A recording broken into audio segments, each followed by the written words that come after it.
ছিলাম এয়ারপোর্টে সেদিন গতকাল। তো আসলে এই জায়গাটা আসলে খুব ভাল লাগে, মনে হয় যে দেশের বাইরে কোথাও চলে যাই, সেরকম একটা ফিলিংস চলে আসে।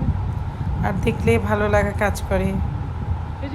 মানুষজন দেখে কেউ যাচ্ছে, কেউ আসছে, কেউ হাসি নিয়ে ঢুকছে, কেউ কান্না নিয়ে বের হচ্ছে, বা কাউকে কেউ বিদায় দিচ্ছে।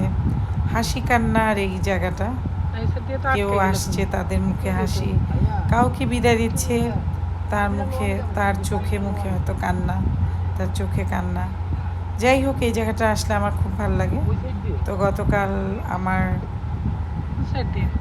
হাজব্যান্ড আসছিল জাপান থেকে, তো তাকে আনতে এয়ারপোর্ট গিয়েছিলাম।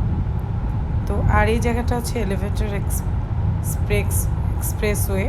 তো এখানে আসলে আমি সবসময় আমার ভাল লাগে, মনে হয় যে আমি কোনো দেশের বাইরে আছি।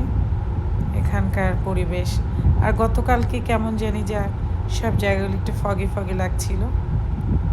তো রাস্তা দিয়ে যখন যাচ্ছিলাম খুবই ভালো লাগছিল। আমি একা ছিলাম আর আমার ড্রাইভার ছিল। তো আমি ভিডিও করতে করতে যাচ্ছিলাম।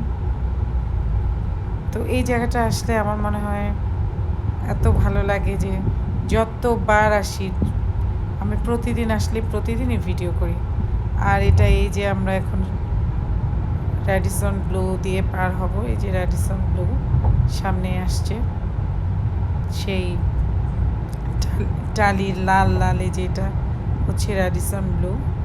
তা আমি পার হচ্ছি এদিক দিয়ে। তারপর এয়ারপোর্টে পৌঁছে গেলাম। এয়ারপোর্টে পৌঁছে ভালোই লাগছিল। এই যে এখন হাজব্যান্ডকে নিতে যাচ্ছি। তো এখানে সে সামনেই, আগে সে বের হয়ে দুটো লাগেজ নিয়ে দাঁড়িয়ে আছে, যেহেতু তার লাগেজ কম ছিল পেয়ে গেছে, যেহেতু সে একা ট্রাভেল করেছে তাই পেয়ে গেছে। আর এখানে কত মানুষ দাঁড়িয়ে আছে, কত মানুষের অপেক্ষায়, কত তাদের কেউ, কারো মা, কারো বোন, কারো ভাই, কারো হাজব্যান্ড। আসলে এই জায়গাটা একটা মনের মধ্যে অন্যরকম একটা ফিলিংস কাজ করে। কারো হয়তো দেশের বাইরে থেকে অনেক দিন পর হাজব্যান্ড আসছে, কারো ভাই, কারো বোন।